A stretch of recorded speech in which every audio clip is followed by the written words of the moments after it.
let me jump real quick to the data centers, because like I said, I saw that there are a lot of questions about it.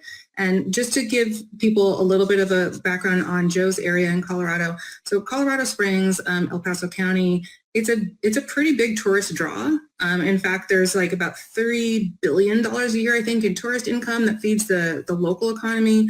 A lot of that is environmental appeal, right? It's the environment, right? So this brings me to the data centers. How do you feel about the data centers that are being built? What parameters or regulations do you feel are important to protect the health and quality of life for your constituents, as well as the health of the environment that Colorado is known for? First of all, VJ, thank you for being concerned that I'm standing, but I am a pacer, so I get uncomfortable when I'm sitting down. So I do prefer to stand when I'm working. That's just but I appreciate you thinking about that. So on data centers, you talk about our environment here in Colorado being, a lot of that is a tourist industry component to it. And we have, so locally, the big issue that we have here is there is a data center that is essentially being put into a local neighborhood. And the concern there is, the challenge is that a lot of that decision was being made by county and city officials that brought in there. And there's some things that were advantageous to it. The logic why they wanted this here was because the utilities infrastructure was already in place to be able to support it. What they've said is that the noise was actually going to be less than the previous industrial facility that was in there in the first place. And on the water usage side, it is a closed loop system, and so it isn't going to be consuming as much water as has been talked about.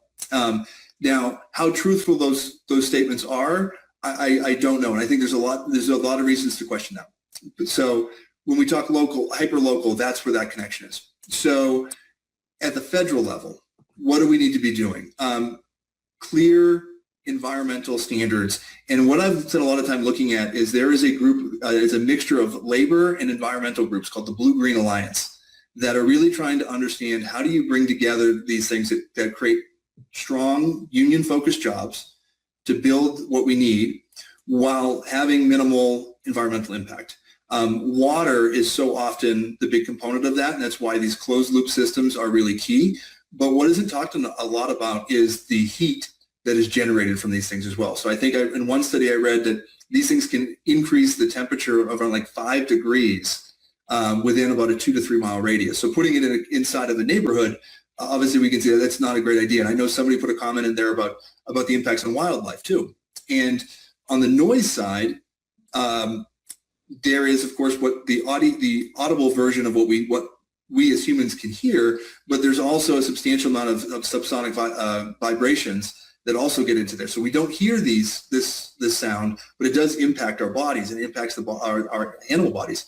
And so the best way to describe it is if you're familiar with what happened in Havana with the embassy there, the Havana syndrome, like that is a subsonic weapon that was presumably being used against U.S.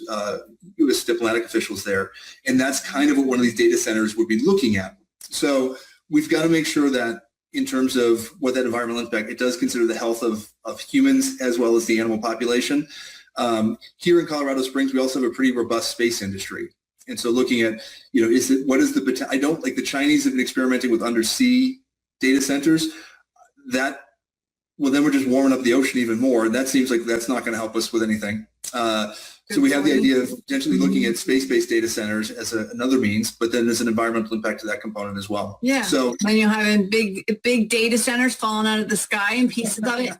So right. I had not heard about this, but Joe or Jen, you guys may have heard of it. Senior in the chat says Texas cattle farmers near data centers are reporting no calves being born, just stillbirths. I heard that. Yeah. Oh my, that is just. I mean, oh my, and DJ says it also affects the water supply. It does. The thing that I would like to say, and I did see another comment from VJ, or no, I'm sorry. I think it was from Babs who said, does it mean he's for them? And I'm going to just offer my point of view, and then Joe, I'd love for you to chime in. There are some things that I feel like aren't going to be, we can't oppose all of them. We do need some of these things. Data centers, by the way, you guys, have existed for a really long time. But the thing that we're looking at now is these AI Massive ones, yeah. massive ones that are creating these bigger impacts on the environment. People who live in the area, like Joe said, it, you know, wherever you put it, it's going to impact the environment and wildlife, things like that. So my feeling is we can find ways, if we put our minds to it, if we slow the F down, and if we put enough regulation on it, to do it the right way. There can be best practices implemented. It doesn't have to be an all or nothing. And today we do find ourselves a lot of time in an all or nothing mindset. And when you think about politics and you think about people going to DC, this is a lot about compromise, right? A lot of bills are, I'll give you this if you give me that. And that's why I asked Joe earlier, what are your lines in the sand? Because some things maybe you should never compromise on, right? When it comes to human rights, for example. But with data centers, it does have a direct correlation to progress in certain areas. But in my opinion, and I think a lot of people would feel this way, a lot of voters would feel this way, is that we have put profit and this race to the top over, you know, human quality of life and our environment and animals and all the things that affect our ecosystem. And so there is, I think, our failure in many, many ways. So there can be best practices. So I want to tell everybody in the chat, I'm not fully 100% against, like, don't ever build them, but slow down, build them the right way, ensure that we have protections for all the things that we've been mentioning. So that's kind of where I'm going with this, is, you know, Joe, do you have any specific ideas with regard to regulation? And I guess you've touched on some of them already, so that we can move forward, maybe include something about a timeline. So what have you been thinking about in this regard? Because if you do get into office, clearly this will need to be something that you and your colleagues address sooner than later, hopefully. Yeah, and so like I said, we talk about the Blue-Green Alliance as being that organization that helps us find that, if we're doing this, we've got to be able to do it in a way that does not have an impact on our climate and our health. You know, one of the more novel things that I've seen emerge, which I think is kind of interesting, is, and this actually has a privacy component to it as well, which is more localized, like in-home data center. So you would have a small data center in your own home that would process your data. And so it addresses the privacy component, because you said it as well. For too long, we've been trading convenience for privacy, and we've surrendered so much of that. So our data is out there. Our data is accessible to others. We don't own it anymore. It's being sold to everybody.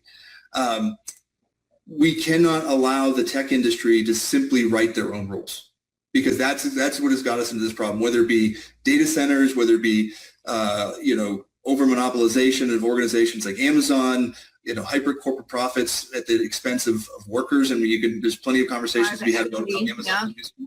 What's that? Private equity is, I mean, it's just outrageous that they've been able to, like, pretty much write their own rules and undo all the regulations and kind of work outside the banking sector and the banking, like outside any of the banking regulations that are still in place, so that they could pretty much do whatever they want. Right. And so that's where, like I said, that decision-making really needs to be on focus on protecting each and every one of us. You know, Babs All the Way has a comment here. It's like, should we have a right to our own images? And of course we should, right? This is our likeness. This is our, and we see this when we talk about AI. And I think there's the data center component, like the physical build, there's the privacy component and AI and what that looks like.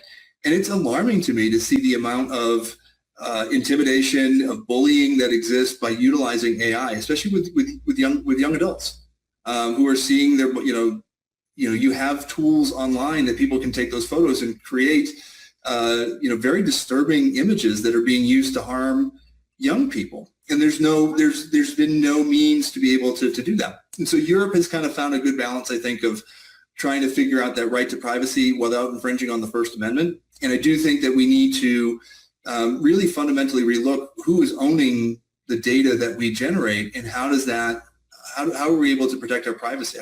We should have the right to be forgotten and not have that information out there, because in so many different ways it impacts us. I mean, like, I'm 44 years old. Like my teen years are not captured online. They are captured in an old photo album that is sitting in a closet somewhere, hopefully never to be found. But that doesn't exist for our teenagers today, right? Everything that they're doing is documented. On the campaign, yeah, on the campaign, we've taken a lot of steps that not to photograph my kids, make sure the kids are not part of that, to protect their privacy. And so I think that there's a whole, we have not fundamentally addressed the law around communications in any form since like the 1980s.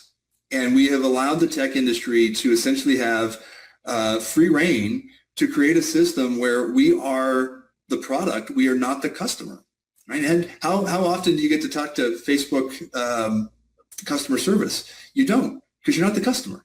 You're the product. They're selling you as a service to someone else, and we've got to be able to bring that back into the fold because we've traded too much of that privacy for that convenience. You know what? I kind of love that you put it that way because it grosses me out.